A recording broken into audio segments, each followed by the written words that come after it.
Welcome back to my channel. My name is Ray, and if you don't know, I post book content and I absolutely love to read. In today's video, we are going to be picking out my August TBR. I don't have much else to say other than that, so let's just get straight into the video. We are using my trusted TBR planter with all my little TBR prompts. 3 books is typically what I can read in a month, a little bit more sometimes. We are going to be picking out 3 prompts for this video, and I'm really excited to get into it. In terms of my July TBR, I'm still in the middle of reading at the time that I'm filming this, so we'll see if I end up getting to it. I'm currently reading The Trident and the Pearl, and I do have plans to read the other 2 on my TBR soon, so hopefully we'll get to all of them by the end of the month, if not just maybe a few days over. But I am excited to get into my August TBR and pick out some books. I feel like August is going to be the last summery feeling month for me, so I'm really excited to just pick out some books. I am getting back into the fantasy mood. I've been wanting to read a fantasy book, and so because I'm reading one now, like I'm just in the fantasy mood. So anyways, we're gonna get to picking out our first prompt. I do pick 3 prompts for all my prompt videos. It's just more realistic for me to read. Let's go with the first prompt. I hate when like you grab 2, I don't know which one to pick.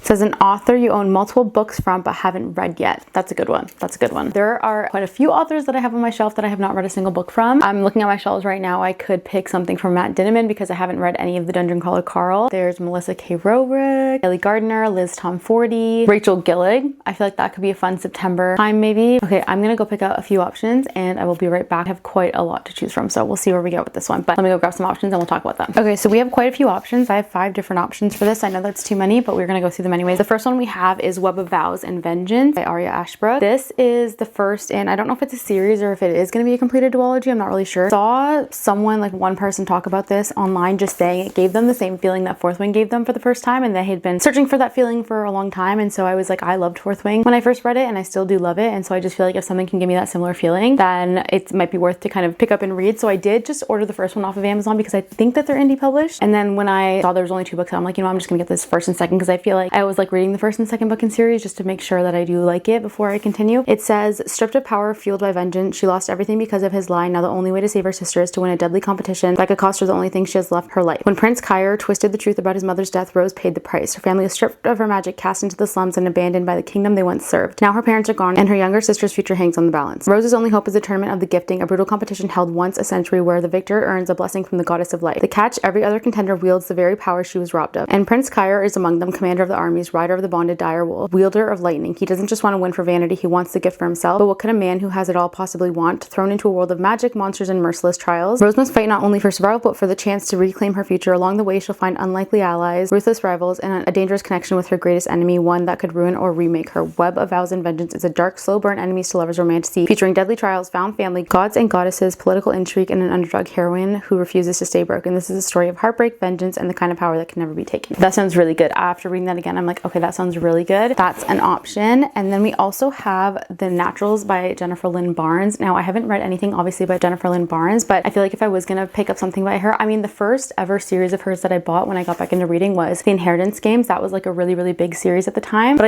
I've heard so many people talk about The Naturals, and I feel like it'll be like a quick, fast-paced, really intriguing story. And there's only 4 books in the series, right, if I'm not mistaken. So I feel like I could fly through them, especially because they're YA. I just feel like they'd be really fun books to read. This one is about 17-year-old Cassie Hobbs, who's a natural at reading people, piecing together the tiniest details. She can tell you who they are and what you want, but it's not a skill that she's ever taken seriously. That is until the FBI comes knocking. They've begun a classified program that uses exceptional teenagers to crack infamous cold cases, and they need Cassie. What Cassie doesn't realize is that there's more at risk than a few unsolved homicides, especially when she's sent to live with a group of teens whose gifts are used as unusual as her own. Soon it becomes clear that no one in the Naturals program is what they seem, and when a new killer strikes, danger looms. Caught in a lethal game of cat and mouse with the killer, the Naturals are going to have to use all their gifts just to survive. When I first heard about this book, I can't remember if someone said it or just my brain made me think it, but it was like giving Stranger Things vibes in terms of like there's a group of kids who have special abilities and they're being used to solve something or do something. It could be good and really fast paced for August. We then have The Hotel Nantucket by Elin Hilderbrand.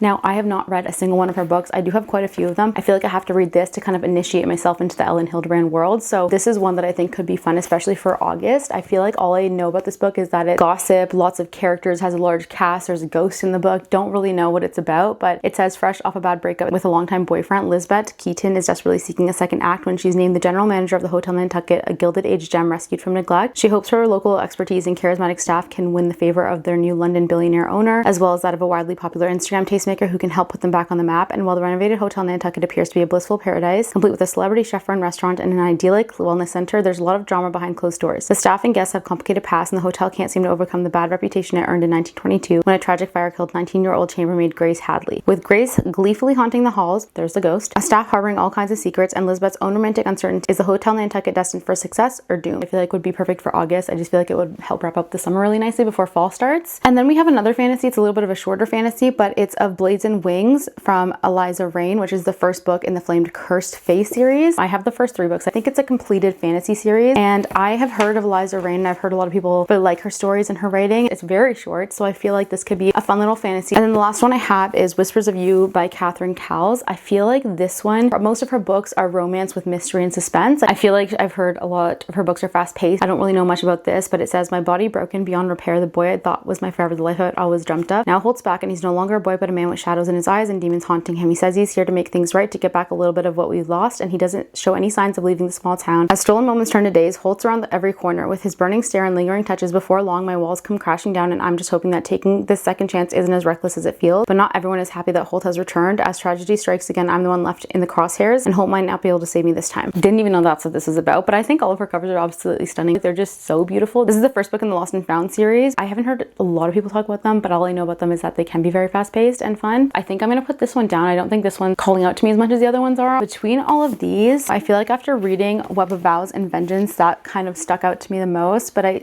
don't know. Do I want to start a series? I don't know if I'm feeling the Hotel Nantucket, but I feel like it could be good too. Something about this one, I think it's between this and the Naturals, but then I'm like, I should just read the Hotel Nantucket, so I'm not starting a new series. I'm gonna do it. I'm just gonna put Web of Vows and Vengeance on the TBR. I feel like since I got it, I wanted to read it, and I want to start reading books closer to when I buy them because I'm really excited about it right now. So I am gonna put this one on. I think it's a little risky doing it in August when I know I'm gonna be busy, but this is going to be the first book on the TBR for an author you own multiple books from but haven't read yet. Okay, let's pick out the next prompt.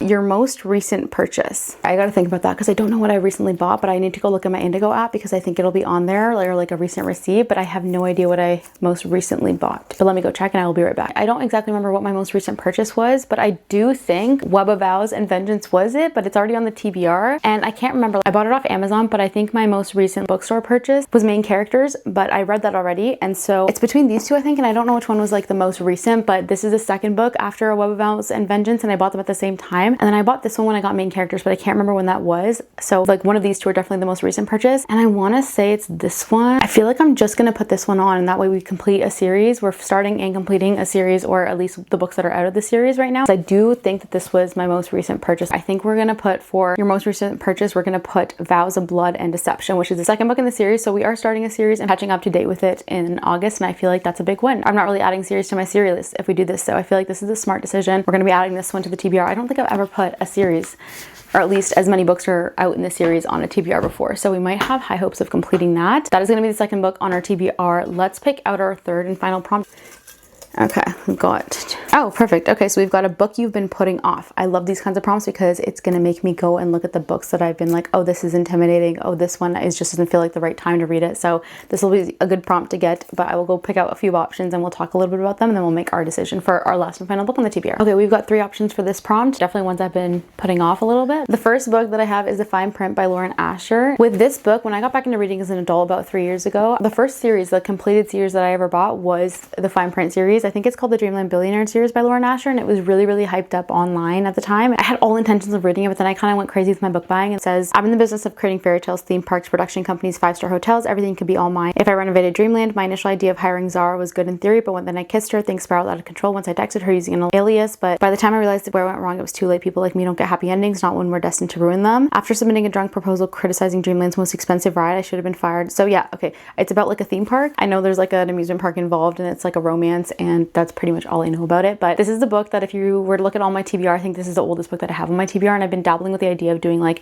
reading the oldest books that I have on my TBR for a video, which would be this series. So I think it could be fun. I think it's a little bit lighter, especially because I feel like I have 2 very big fantasy books on the list. This one might be a little bit easier to kind of get through in August, and I feel like it's time to read it. Like I've been telling myself I need to read it, and I just haven't picked it up yet. So I feel like this is definitely the best contender for this prompt, but let's look at the other options I have as well so we can make a decision. The next one I have is Legendary by Stephanie Garber. Carberry. Now this one, I had read Caraval like a year and a half ago, and then I still haven't picked this up. It's not that I didn't like Caraval, I actually really enjoyed Caraval. I don't know if I gave it 4 or 5 stars, but I've heard so many mixed things about this one that like people who really liked Caraval were chasing that feeling in the rest of the series and it didn't hit the same. But I know that I definitely want to read and finish the series before I read Once Upon a Broken Heart, which I also have. I feel like I'm so distant from Caraval that I can't remember all the little details from the book, and then I might want to reread it before I read this, so I think that's why I've been putting this one off. But I do think that I would enjoy the rest of the series. I feel like this one could be good as well because I have been putting it off. Actually, all my series I've been putting up. I actually kind of thought about putting Empire of Storms and Tower of Dawn on this list until I was like, there's no way I can read 4 heavy fantasy books like that. I am going to read Empire of Storms and Tower of Dawn at a certain point once I have a little bit more time to just actually sit and be with the books, because it's going to take me a long time to read those books. I'm a very slow reader, so I want to make sure that I have enough time to really fully be invested in the story. So I didn't put those ones on, but we do have Legendary. I think this one could be a good option as well, just because it will be a bit of a lighter, fast-paced read, and I really want to read the second series. Like, I really want to read Once Upon a Broken Heart. I think I would really like that series. And then the last book we have is The Death-Made Prince by Lizette Marshall. And this one I actually started back in like January, February when I did my 24-hour readathon. I started this before that, and then for my 24-hour readathon, it was in February because I was reading books only by Black authors to celebrate Black History Month. But I didn't end up picking this one back up after, because obviously when you do a 24-hour readathon, if you've ever done one, it does tire you out a little bit, and sometimes you just need to take a break. But I did start this one. I got, let's see, I actually have my bookmark still here. I got 134 pages in, and then I just didn't pick it up. I was enjoying it. I was enjoying my reading experience, and it kind of just stopped. I think it started off like really fast paced, and then it kind of slowed down a little bit, and I just didn't pick it up. I made it to chapter 11, but I think that like I was enjoying it, and I would like to get back to this at some point. I think I would need to restart. Like, I remember the beginning and everything that happened that got them to the point that they were, but I just want to go back and read it and just remember all the little details that made up where they are now. I remember it was taking me a while to finish, but